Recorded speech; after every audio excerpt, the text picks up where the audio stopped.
Good afternoon बेटा। दर्पण का फोकस क्या होता है? कौन बताएगा? राम जानकी से कोई भी बताए।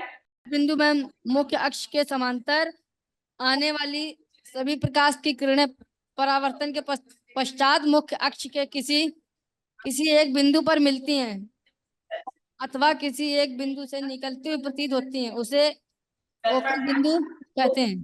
बहुत बहुत बढ़िया, बहुत अच्छा, बहुत अच्छा। यही पढ़ा था हमने कि दर्पण के मुख्य अक्ष के समांतर आने वाली प्रकाश की किरणें जिस बिंदु पे आकर के मिलती हैं, ये किस में होता है? अवतल दर्पण में।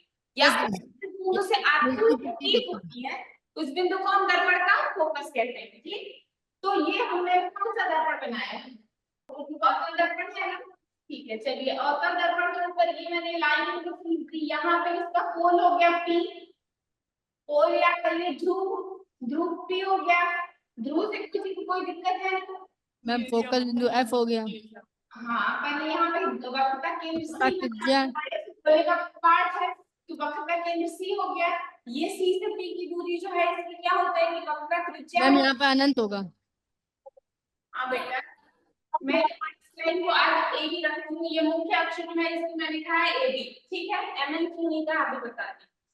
ठीक, उसके बाद अगर कोई यहाँ से पैरेलल लाइंस चले और समांतर मानो मैं बस सिर्फ दो लाइन से बता दिखा रही हूँ, तो ये दोनों लाइन जिस पॉइंट से आकर के इस बिंदु पे आकर ऐसे मिलेंगे, बिंदु को हम क्या कह देंगे? फोकस कह देंगे। फोकस हो गया एफ।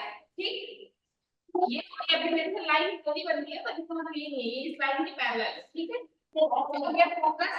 और इसके बाद आपको पता है कि फोकस दूरी क्या है? बाकी फोकस से ध्रुव के बीच की जो दूरी होती है बेटा, उसे हम क्या बोलते हैं? फोकस दूरी। ठीक, जैसे वक्रता केंद्र से फोकस तक की दूरी को हमने क्या कहा? वक्रता त्रिज्या स्मॉल r। ठीक, तो इसी तरह से दर्पण के लिए जो फोकस है, यहाँ से इस ध्रुव P तक के बीच की दूरी जो होती है, इसे हम बोलते हैं फोकस दूरी, और इसे क्या है? स्मॉल f से। ये बस मैंने बताया कि आज ये जो वक्रता त्रिज्या है, इसमें मैंने यहाँ मेंशन किया है, क्यों किया है अभी हम इसकी बात करेंगे। ये है r वक्रता त्रिज्या, ध्रुव तक के बीच की दूरी जो है, इसे हम बोलते हैं फोकस दूरी। ठीक, अब जो दर्पण की फोकस दूरी और वक्रता त्रिज्या होती है, इनके बीच में एक रिलेशन होता है। आपको खुद देख के भी लग रहा होगा वक्रता त्रिज्या फोकस दूरी को कुछ दिखाई दे रहा है रिलेशन आपको यहाँ पे? क्या है बेटा बताइए? बिल्कुल, फोकस दूरी f जो होती है वो वक्रता त्रिज्या के आधी होती है। ठीक, f जो है r/2। तो फोकस दूरी वक्रता त्रिज्या के आधी होती है, इसका क्या मतलब चलता है? आपको इससे क्या समझ में आ रहा है? तो मैंने कहा कि फोकस दूरी जो है वक्रता त्रिज्या की आधी होती है। यस, हमने पढ़ा f बराबर r/2। इससे क्या पता चलता है? मैम इससे मैम त्रिज्या, वो जो वक्रता त्रिज्या है वो फोकस से दोगुनी है। ये ठीक है, वक्रता त्रिज्या फोकस से दोगुनी है, लेकिन इससे आप तुमको जो है फोकस और वक्रता केंद्र के बारे में क्या पता चल रहा है? फोकस कहाँ है, वक्रता केंद्र कहाँ है, कुछ पता चल रहा है? ये मैम ये बेटा फोकस दूरी है ना। मैम वक्रता त्रिज्या के मध्य बिंदु पर है फोकस। यही कहना चाह रही थी मैं कि उससे यही समझना है कि ये जो फोकस आपका रहेगा सभी दर्पण में, जितने भी ड्राइंग आप बनाओगे, ये मिस्टेक कभी भी किसी को नहीं करनी है। फोकस हमेशा वक्रता त्रिज्या के बीच में। ठीक, तो आप मान लीजिए अगर आप 5 सेंटीमीटर का ये वक्रता त्रिज्या बना देते हो या वक्रता केंद्र यहाँ 5 सेंटीमीटर की दूरी पर दिखाते हो, तो आप 2.5 सेंटीमीटर की दूरी पर फोकस दिखाओगे। Yes ma'am. जनरली क्या होता है बेटा कि ये सारे जो अभी हम आगे प्रतिबिंब का बनना पढ़ेंगे, तो उसमें क्या है कि जब हम प्रतिबिंब का बनना देखते हैं या पढ़ते हैं, तो वैसे तो जब प्रतिबिंब सामने रहेगा तब लाइन नहीं खींचेंगे, लेकिन अगर आप मेजरमेंट लेके भी आप अपने प्रकार से जो भी कुछ करके इमेज जब बनाओगे ना, अगर इन नियमों को ध्यान रखोगे ना, तो वो सारे जो प्रतिबिंब बनने के नियम होते हैं वो आपको याद नहीं करने पड़ेंगे। ठीक, अगर आप फोकस बिंदु को वक्रता केंद्र के आधी पर बनाओगे। ठीक है, तो फोकस हमने ये बात करी कि फोकस, तो ये एक जो रिलेशन है वो आपको एकदम हमेशा ही बाय हार्ट याद रखना, इसको भूलना नहीं है आपको कि फोकस दूरी जो है वो वक्रता त्रिज्या की आधी होती है, ठीक। Yes ma'am. अब इसके बाद बस एक और टर्म बचा रह गया है, वो है द्वारक, कि दर्पण का द्वारक क्या होता है।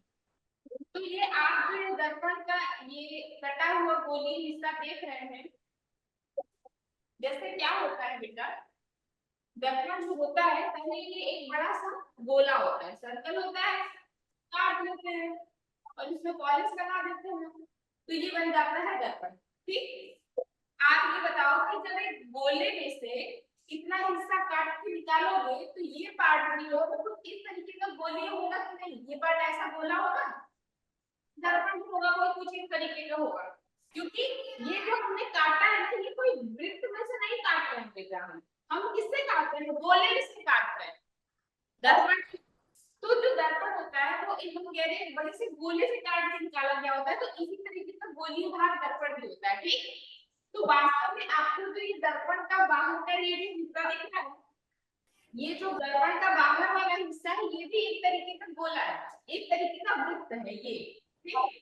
तो इस वृत्त का जो व्यास होता है उसे हम बोलते हैं दर्पण का द्वारक, ठीक। अगर मैं इस इमेज में आपको बताना चाहूंगी द्वारक क्या है, तो यहाँ ये जो, अगर मैं इस बिंदु को कह दूं M और इस बिंदु को कह दूं N, तो इस बिंदु को इस बिंदु से अगर आप मिलाएंगे तो देखा होगी इसे MN को हम बोलेंगे दर्पण का द्वारक, ठीक।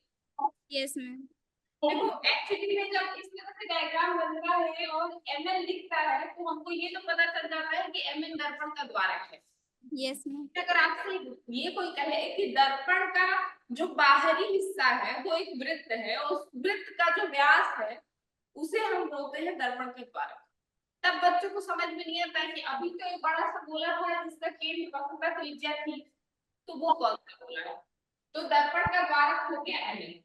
तो क्या था हमने तो अवतल दर्पण उत्तल दर्पण में सबसे पहला पॉइंट था दर्पण का ध्रुव, तो बताइए मैम दर्पण के परावर्तक तल का मध्य बिंदु। बिल्कुल, दर्पण के परावर्तक तल का बिंदु ध्रुव होता है जिसको हम इस अक्षर से लिखेंगे P से। Yes ma'am. दूसरी हमने बात करी थी वक्रता केंद्र, तो दर्पण का वक्रता केंद्र क्या होता है जल्दी बता दीजिए।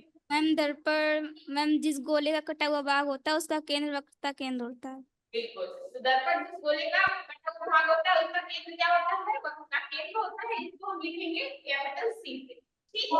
अब हमने क्या की थी वक्रता त्रिज्या, वक्रता त्रिज्या क्या होती है बेटा, मैम दर्पण जिस गोले का कटा हुआ भाग होता है उसकी त्रिज्या वक्रता त्रिज्या होती है, और मैम P से C तक की दूरी वक्रता त्रिज्या होती है। P तक की दूरी को वक्रता त्रिज्या कहते हैं, तो ये हो गया R, जो कि दूरी एक्चुअली CP जो दूरी है उसी को हम R कह रहे हैं।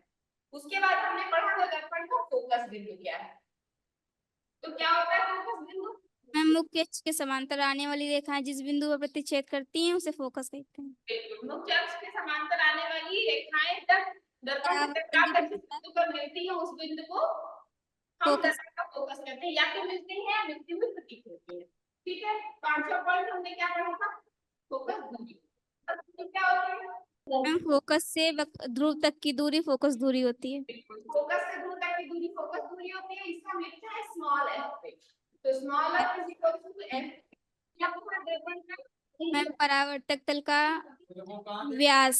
परावर्तक तल, बहुत सही बहुत सही, परावर्तक तल का जो व्यास है, और एक था सातवां मुख्य अक्ष,